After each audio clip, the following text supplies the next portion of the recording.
j'avais pas le temps et puis j'avais pas la motivation. Et là je me suis dit allez, il y a trop de films cultes que j'ai pas vu. Là vous allez voir, il y a des films que j'avais pas vu. C'est lunaire de pas avoir vu ces films. Et je me rattrape. Donc j'espère que vous allez découvrir des films, j'espère que vous allez vous dire ah oui putain je me rappelle de ce film et tout. On va parler de 9 films, j'ai regardé 9 films ce mois-ci. J'espère en regarder plus le mois prochain. Voilà, donc là je me dis je me regarde au moins 5-6 films par semaine. Ça paraît beaucoup mais en vrai quand t'en as 2 dans une journée, après bon voilà. Donc je vais le faire dans l'ordre. D'ailleurs si vous me suivez sur les Dropbox vous savez absolument toutes les notes que j'ai déjà mis, vous savez tous les films que j'ai déjà vus. Donc voilà, allez voir si ça vous intéresse et si vous voulez des idées de films. Donc le premier film que j'ai raté ce mois-ci c'était Le Livre des Solutions. Pourquoi ce film? C'est avec Pierre Ninet, c'est un film français. Très bon film, j'ai beaucoup aimé. Alors c'est un film, tu te poses pas devant et tu regardes ton téléphone, il faut un petit peu suivre. Pas parce que c'est Shutter Island, mais parce que c'est, comment dire, il faut quand même comprendre l'ambiance du film, ça se regarde en une fois. Parce qu'il y a des films, c'est pas grave de faire une pause dedans, c'est mon avis. Mais je veux dire, il y a des films, c'est pas grave si tu le regardes, tu vas faire un truc, tu reviens. Là c'est vraiment un film, il faut quand même se poser. C'était vraiment un bon film, j'ai beaucoup aimé. Des scènes qui sont vraiment très drôles, c'est une comédie en fait. Il y a des scènes qui sont vraiment très drôles. Blanche Gardin joue très bien, Pierre Ninet, il n'a plus rien à prouver je pense.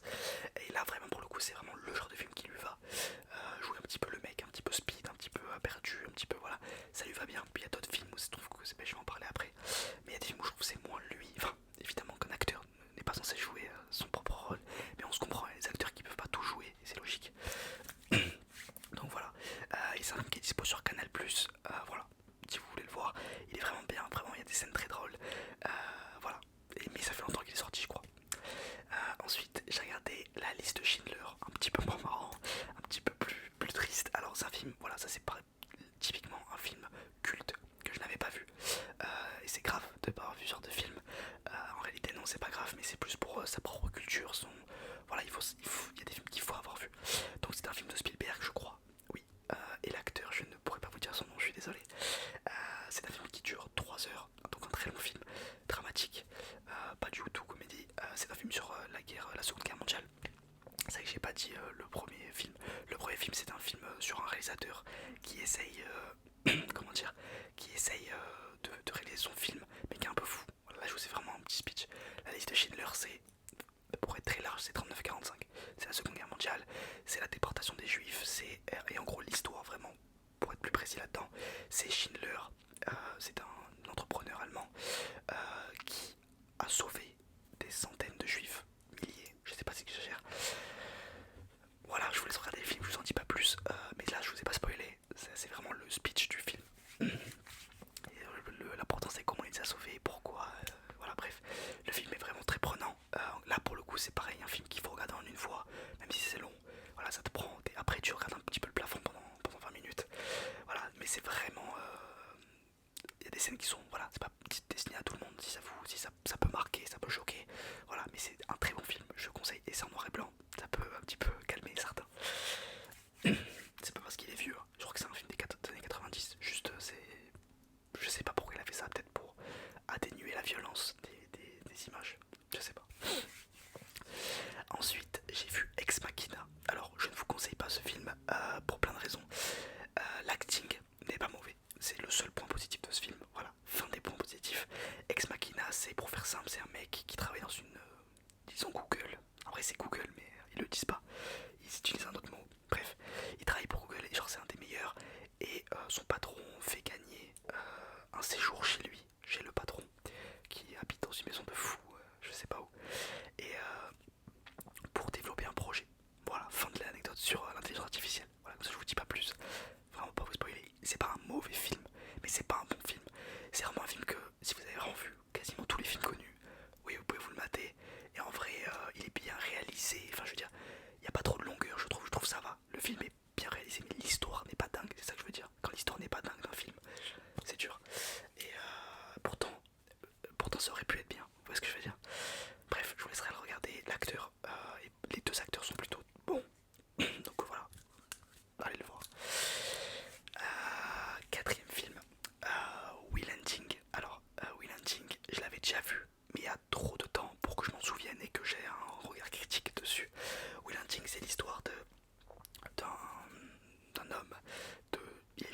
c'est Matt Damon qui le joue.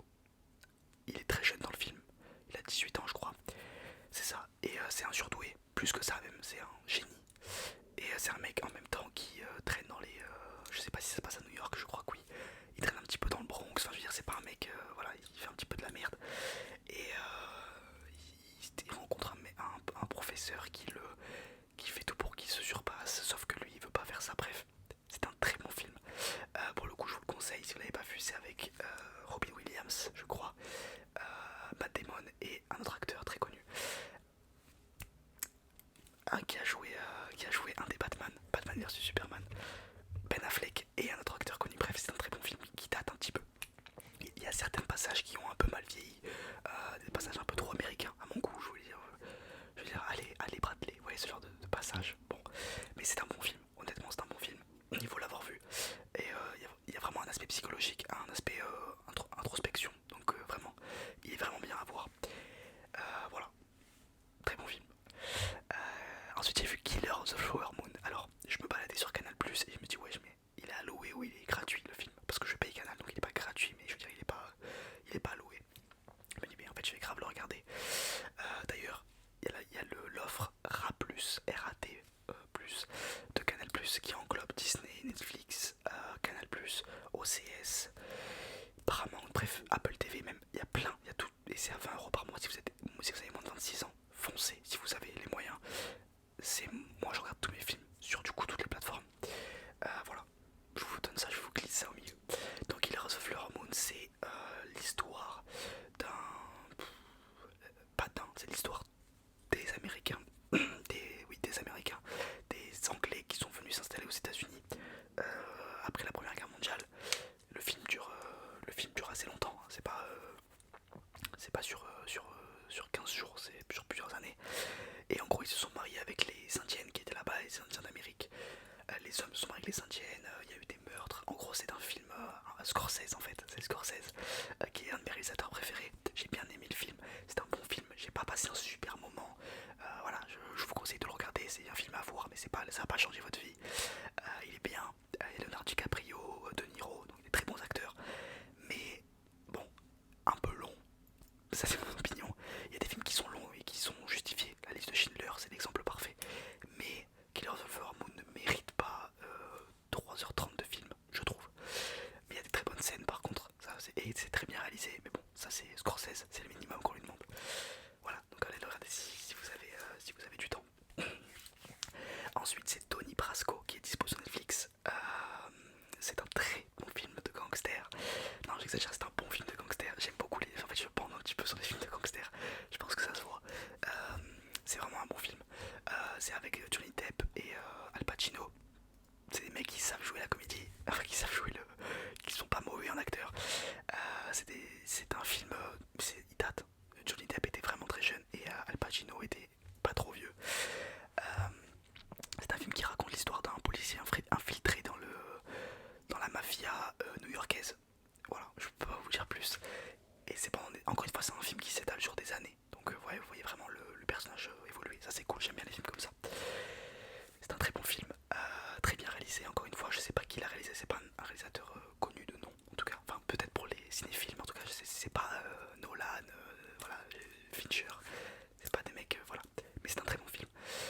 Il est pas trop long, pour le coup ça c'est bien, et 2 heures je crois. Voilà, c'est trop bien, allez le voir. Ensuite j'ai vu Boîte Noire, je l'ai vu hier soir, Boîte Noire. Alors, je vous le conseille vivement et je suis très étonné de ce film. J'ai plein de choses à dire dessus. Déjà c'est un film français, un film de Pierre Ninet, enfin de Pierre Ninet. Pierre Ninet est l'acteur principal. Alors pour faire très simple, c'est un film, une boîte noire dans un avion. Je pense que la plupart le savent, mais il y en a qui peut-être ne le savent pas. La boîte noire dans un avion, c'est quelque chose de très solide par définition, qui va sous l'eau, voilà, c'est quelque chose qui, en cas de crash, a pour but de se faire retrouver pour avoir les enregistrements des voix, les derniers mouvements de l'avion. En gros, une boîte noire, quand on la sort de l'eau, quand on la sort de la montagne, quand on la sort après un crash d'avion, on a toutes les dernières infos, en tout cas l'enregistrement du vol. Et donc, il y a des gens dont leur métier est de déduire comment l'avion s'est crashé avec cet enregistrement. Donc, voilà. Et Pierre Ninet joue, ça s'appelle un acousticien, joue ce mec-là qui a pour métier de trouver après crash d'avion dans ce film là a fait 300 morts, c'est pas une histoire vraie, a fait 300 morts. C'est un énorme crash d'avion, il y a eu, et en fait c'est un complot, enfin bref, ça vous le savez dès le début, c'est pas du spoil, mais vous allez voir, c'est un super film, je suis très très étonné, j'étais choqué devant le film, il y avait plein de rebondissements, vraiment. Tu regardes 1h30 de film, tu te dis bon ben c'est bon, on a la fin, non, terminé 20 minutes avant, c'est tout qui change, bref, c'est un super film. Vraiment je vous conseille d'aller le voir, il est sur Netflix.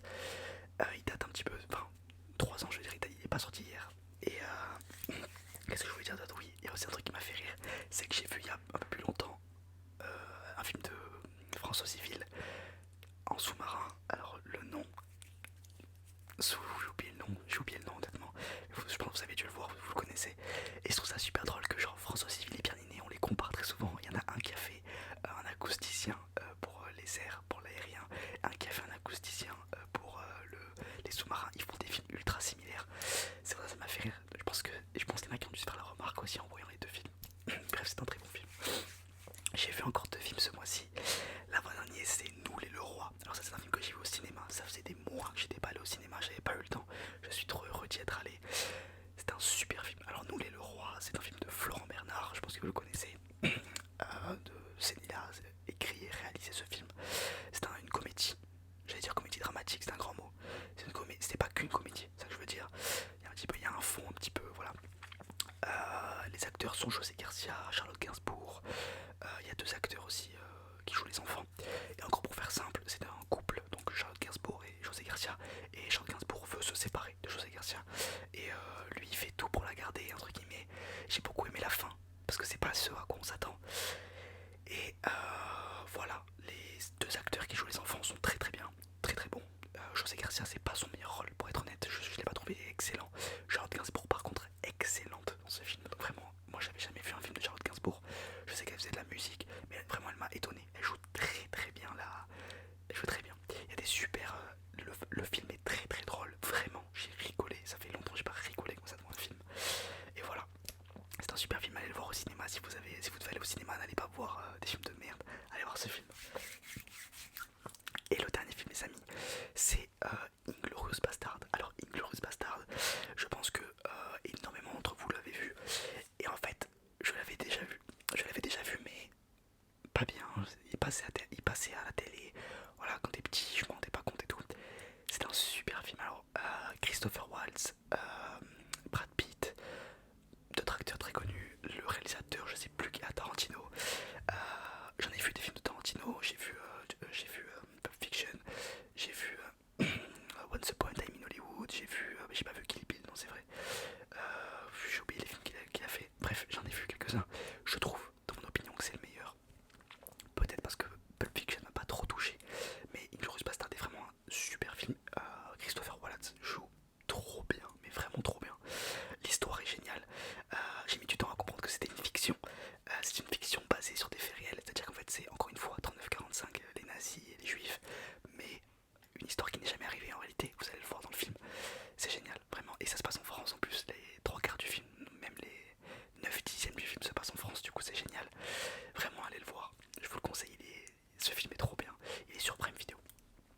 Voilà les amis, j'espère que ça vous a plu, j'espère que vous avez découvert un film, j'espère que vous avez déjà vu des films dans la liste.